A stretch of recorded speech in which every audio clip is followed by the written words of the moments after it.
الحمد لله نحمده ونستعينه ونستغفره ونؤمن به ونتوكل عليه ونعوذ بالله من شرور أنفسنا ومن سيئات أعمالنا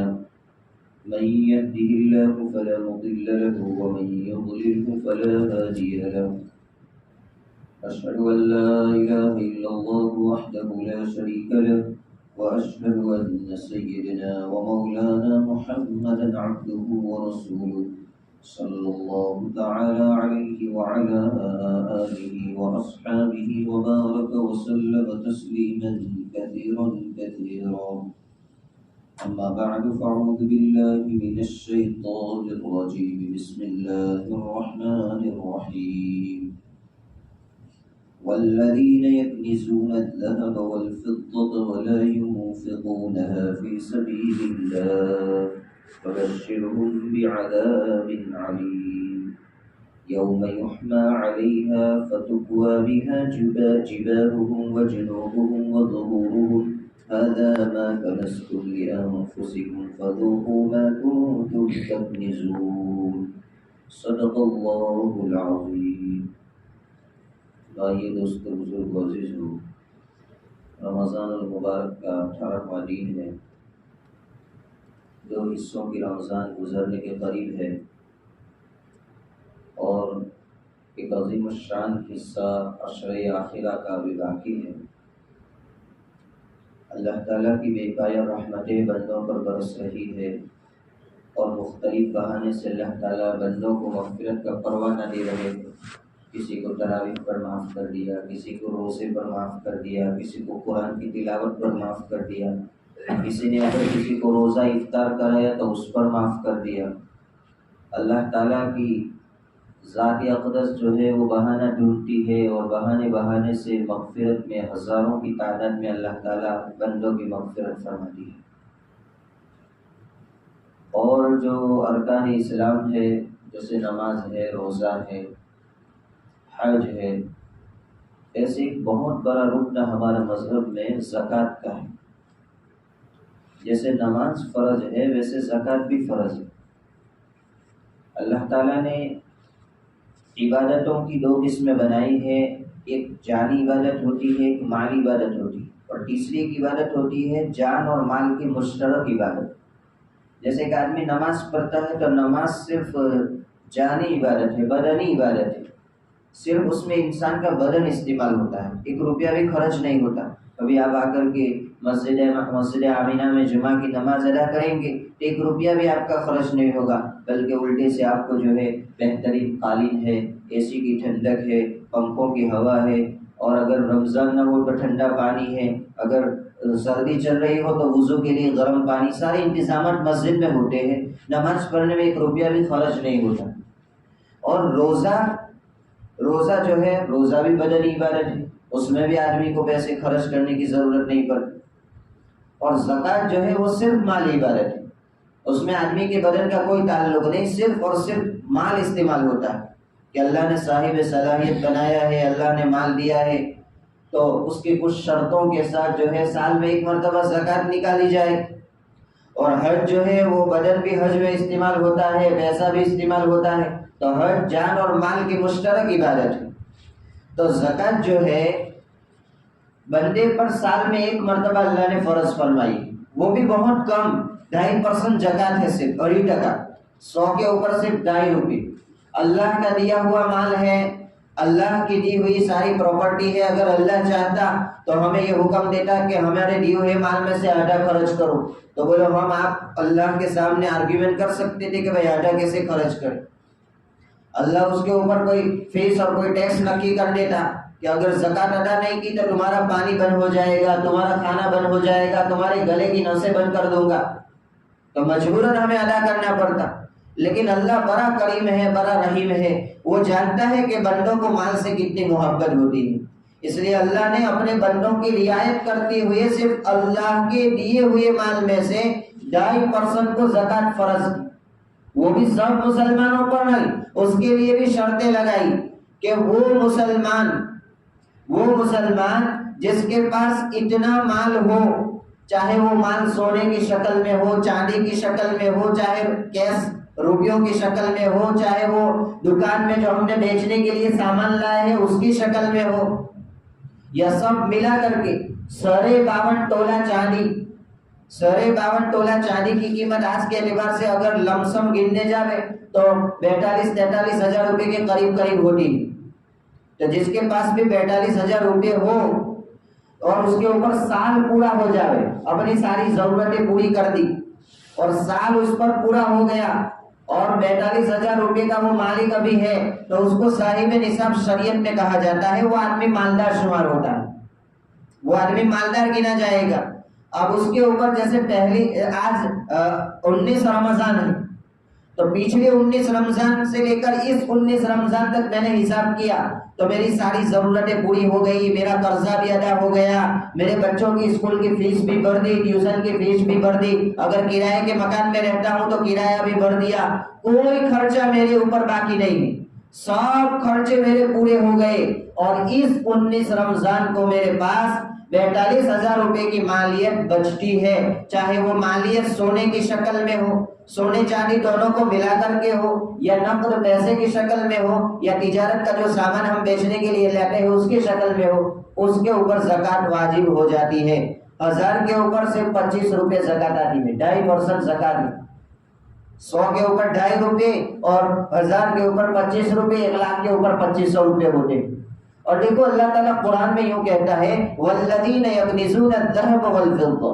یہ تو اس کا نصاب بتایا کہ بھائی کوئی آدمی اگر 42,000 روپے کی مالیت کا مالک ہے، چاہے وہ مرد ہو کہ عورت ہو، کسی کے پاس صرف اور صرف سونا ہے، اس کے پاس 10 روپے بھی نہیں ہے، کسی عورت کے پاس صرف سونا ہے،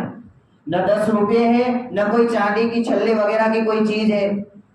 تو صرف سونے کا نصاب دیکھا جائے گا کہ جس کے پاس 60.5 تولہ سونا ہو اس کے اوپر زکوٰۃ واجب ہوگی، لیکن عام مٹن ایسا ہوتا نہیں۔ ہماری عورتوں کے پاس بچوں کی جو عید کے موقع کے اوپر ان کے والدین جو پیسے دیتے ہیں گفٹ کی شکل میں وہ ہوتے ہیں، یا شوہر جو روزہ ہر مہینے جو ان کو کچھ نہ کچھ پیسے دیتے ہیں وہ پیسے وہ بچا کر کے رکھتے ہیں۔ اور چلو اگر مان لیا جائے کہ نقد پیسے نہیں ہے تو چاندی تو ہوتی ہی ہے، جیسے چاندی کے چھلے ہیں، پیروں میں جو بازیں پہنتی ہے عورت وہ ہے، یا کوئی بھی چاندی کی انگوٹھی ہے، تو 1 تولہ 1.5 تولہ سونا بھی ہوگا اور ساتھ میں جو ہے وہ 10-50 روپے کی چاندی بھی ہوگی، تو بھی آج کے زمانے کے حساب سے جو ہے اس کے اوپر زکوٰۃ واجب ہو جاتی ہے۔ تو زکوٰۃ کے اندر جو نصاب جلدی پہنچے گا اس کا اعتبار ہوگا۔ اصل میں شریعت کا منشا یہ ہے کہ غریبوں کو فائدہ ہو، منفعۃ للغرباء، جس میں غریبوں کا فائدہ ہو اس نصاب کو دیکھا جائے گا۔ تو مسلمانوں، ہمارے اوپر سال میں 1 مرتبہ زکوٰۃ فرض ہے ان شرطوں کے ساتھ، تو ہم اپنا حساب کریں، ہمارے گھروں میں ہمارے نام پر کتنے پلاٹ ہیں جس کو ہم نے بیچنے کے لیے لیے ہیں، جو پلاٹ ہم بیچنے کی نیت سے لیتے ہیں کہ چلو اس کی قیمت بڑھے گی تو اس کو بیچ دیں گے تو اس کے اوپر بھی زکوٰۃ آئے گی۔ البتہ آپ نے مکان بنانے کے لیے کوئی پلاٹ لیا ہے کہ نہیں اس کے اوپر کبھی وہاں شفٹ ہو جاؤں گا کسی سوسائٹی بنے گی، تو اس نیت سے آپ نے پلاٹ لیا ہے، یا پھر پلاٹ کے اوپر آپ نے کوئی نیت ہی نہیں کی ہے، نہ بیچنے کی ہے نہ مکان بنانے کی ہے، تو دونوں صورتوں میں زکوٰۃ نہیں آئے گی۔ صرف اگر بیچنے کی نیت ہے تو اس صورت میں پلاٹ کے اوپر، جیسے گجراتی میں کہتے ہیں گبون، بعض مرتبہ ایسا ہوتا ہے کہ وہ آدمی لاکھوں روپے کا ہوتا ہے، اس کے اوپر حج بھی فرض ہو جاتا ہے، اتنا مہنگی قیمت میں وہ بیچتا ہے۔ آج کل کے حساب سے جو زمینوں کے ریٹ ہیں، ایسے عام مٹن جو نوڑے بنے لیے ہیں وہاں جو ہے 500 روپیہ بھاؤ ہے اسکوائر فٹ کا، اور جو رننگ ایریا جو اس کو کرنٹ ایریا جس کو کہا جاتا ہے جو گاؤں کے سینٹرل میں ہے یا ایسے پوز ایریا میں ہے اس کے اوپر 700-800 روپے کا بھاؤ ہوتا ہے اسکوائر فٹ کے اوپر، تو وہ لاکھوں کی مالیت ہوتی ہے، تو اس کو بھی زکوٰۃ کے اندر اس کو ایڈ کیا جائے، اس کو شامل کیا جائے، اگر تجارت کی نیت سے اس کو لیا ہے تو بیچنے کی نیت سے لیا ہے۔ اللہ تعالیٰ اس آیت کریمہ میں زکوٰۃ نہ دینے کی وعید بیان فرماتا ہے۔ اللہ فرماتے ہیں یوم والذین یکنزون الذہب والفضہ، وہ سونا اور چاندی کا خزانہ جس کو جو خزانے کے طور پر رکھتے ہو اور اس کی صحیح زکوٰۃ ادا نہیں کرتے، اللہ کے راستے میں دیتے نہیں، تو پھر کیا ہوگا؟ فبشرہم بعذاب علیم، اے محمد صلی اللہ علیہ وسلم آپ ان کو دردناک عذاب کی خوشخبری سنا دو کہ جو سونا اور چاندی صرف ذخیرہ کر کے رکھتے ہیں اس کی زکوٰۃ نہیں نکالتے، تو اس کے اوپر ایک دردناک عذاب کی وعید سنائی گئی۔ پھر آگے قرآن کہتا ہے کہ وہ سونا اور چاندی جس کو تم ذخیرہ کر کے رکھتے تھے، وہ پیسے، وہ بینک بیلنس، وہ تجارت کا سامان، جس کو تم ذخیرہ کے طور پر رکھتے تھے اس کا حساب نہیں کرتے تھے اور زکات نہیں دیتے تھے، تو اللہ کیا کرے گا؟ اس سونا کو، اس چاندی کو، اس پیسے کو اللہ تعالیٰ جہنم کی آگ میں ٹپائے گا، اور ٹپا کر کے انسان کی پیشانی پر، اس کے پہلو پر اور اس کے پشت کے اوپر ڈاگے گا۔ جیسے ڈاگ دیتے ہیں پہلے زمانے میں، جو جانور ہوتے تھے، بیل ہے، بھینسیں ہیں وغیرہ پر ڈاگ دیے جاتے تھے، گرم سریا کر کے اس کے جسم پر لگایا جاتا تھا، اس کو ڈاگ دینا کہتے ہیں۔ تو اللہ تعالیٰ کہتے ہیں جو ایمان والے مالدار ہیں اپنے مالوں کی زکات ادا نہیں کرتے، کوئی حساب ہی نہیں ہے۔ ہماری علماء فرماتی ہے اگر آج کا مسلمان حساب کر کے زکات دینے والا بن جاوے تو پھر دنیا میں کوئی غریب ہی نہیں رہے گا، سب کی ضرورتیں پوری ہو جائے گی۔ لیکن مسئلہ کہاں ہے؟ کرنے والے کرتے بھی ہے تو حساب سے نہیں، لمسم ادا کر دیا، بس دیتے رہتے، پاؤنڈیاں بناتے رہتے ہیں۔ آپ نے تو مول صاحب چالو جنے آپ تو آپ کو ورس کوئی ٹینشن نہیں، پہلا مدرسہ میں چالے نے پہلے ہی چالے، پر جو حساب ہے وہ حساب نہیں کرتا کہ میرے اوپر کتنی زکات فرض ہے، میں کتنے لاکھوں روپے کا مالک ہوں، اس کے پاس اس کا حساب نہیں ہے۔ میری بیوی الگ سے مالک ہے، اس کی زکات تو میں نے کبھی نکالی نہیں۔ میری بیٹی جوان ہو چکی ہے، اس کے اوپر بھی 5 لاکھ روپے کا زیور ہے اس کے پاس، وہ اس کی مالک ہے، تو اس کے اوپر بھی زکات واجب ہوتی ہے، وہ تو میں نے ادا نہیں کی۔ تو زکات نکل رہی ہے لیکن حساب سے نہیں۔ ایک طبقہ ایسا ہے جو زکات نکالتا ہی نہیں، ایک طبقہ ایسا ہے جو زکات تو نکالتا ہے لیکن حساب سے نہیں نکالتا ہے، تو دونوں میں خرابی ہے۔ زکات نہ نکالنے والے بھی حساب کرے، زکات نکالے، ورنہ موت کا کوئی ٹھکانہ نہیں ہے۔ یہ پیسے، یہ مال آپ کے بیٹے، آپ کی اولاد عیاشی کرے گی، آپ کی اولاد گھومنے جائے گی، کشمیر، ملالی، گوا جائے گی، اور آپ کے اوپر قبر میں آپ کو ڈنڈے پڑیں گے۔ اس کے بجائے یہ ہے کہ ہم اپنی زندگی کی ترتیب بنائے، ایک ایک روپے کا حساب کر کے زکات نکالے۔ اگر آپ کے پاس 1 کروڑ روپے ہے، اس میں سے صرف زکات نہ نکالے ہوئے 10 روپے ہیں، وہ آپ کی 1 کروڑ روپے میں مل جائیں گے، سارے 1 کروڑ روپے آپ کے بے برکت بن جائے گی۔ کبھی بھی اللہ کی طرف سے آفت آ سکتی ہے، بلا آ سکتی ہے، مصیبت آ سکتی ہے، پھر مجبوراً وہ ڈاکٹر کو دینا پڑے گا۔ ایک نس ہماری بلاک ہو گئی، ڈاکٹر کہتا ہے پہلے 1 لاکھ روپے رکھو پھر آپ کا ٹریٹمنٹ شروع کیا جائے گا۔ ایک انجیکشن لگانے کے 1 لاکھ روپے ڈاکٹر لیتا ہے، اس لیے پھر دواخانوں میں جائیں گے، کوئی سوامی آفت آئے گی، کوئی بلا آئے گی، مصیبت آئے گی، اس میں ایمان والوں کا مال برباد ہوگا۔ اور جو مسلمان حساب کر کے زکات ادا کرتا ہے تو اللہ اس کی ذمہ داری لیتا ہے، اللہ اس کی ذمہ داری لیتا ہے کہ اس کے مال کی حفاظت میں کروں گا۔ بولو کتنا آسان سودا ہے، صرف 2.5% زکات ادا کر دو اور ہمارے مال کی حفاظت اللہ کو سپرد کر دو۔ وہ اللہ سے بڑھ کر کوئی حفاظت کرنے والا ہے؟ اللہ سے بڑھ کر کوئی حفاظت کرنے والا نہیں۔ اللہ ہماری پراپرٹیوں کی حفاظت کرے گا، اللہ ہمارے مال کی حفاظت کرے گا، اللہ ہمارے جانوں کی حفاظت کرے گا۔ ورنہ آج دواخانوں کے خرچے سے اللہ حفاظت فرمائے،